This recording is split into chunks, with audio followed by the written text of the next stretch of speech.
আসসালামু আলাইকুম রহমতুল্লাহ। মনে করেন আমাকে যেতেই হবে, আমাকে রান্না করতেই হবে, আমাকে হাঁটতেই হবে, আমাকে দেখতেই হবে, আমাকে শুনতেই হবে, আমাকে বুঝতেই হবে। এইসব হবে কিভাবে বলবেন?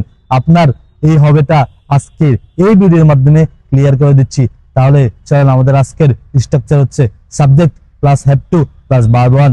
এই স্ট্রাকচার দিয়ে সব হবের কথা আজকে বলবো। চলেন তাহলে আর দেরি কেন করবো, চলেন জাম্প অন করি।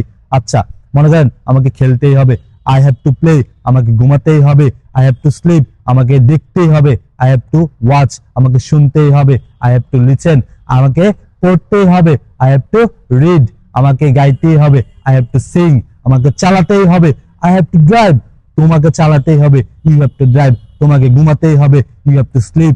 আচ্ছা, যদি বলি থার্ড পার্সনে চলে আসি, তাকে, এইটা কিভাবে বলবেন? এই হ্যাভের জায়গাতে একটু হ্যাজ যোগ করে দিবেন। তাহলে কি, তাকে দেখতে হবে, হি হ্যাজ টু কি সি অথবা ওয়াচ, তাকে হাঁটতে হবে, হি হ্যাজ টু ওয়াক, তাকে দৌড়াতে হবে, হি হ্যাজ টু রান, তাকে দেখতে হবে, হি হ্যাজ টু ওয়াচ, তাকে হর্ন বাজাতেই হবে, তাকে ঘুমাতেই হবে। এইসব বাক্য আরো অনেক অনেক বাক্য আছে।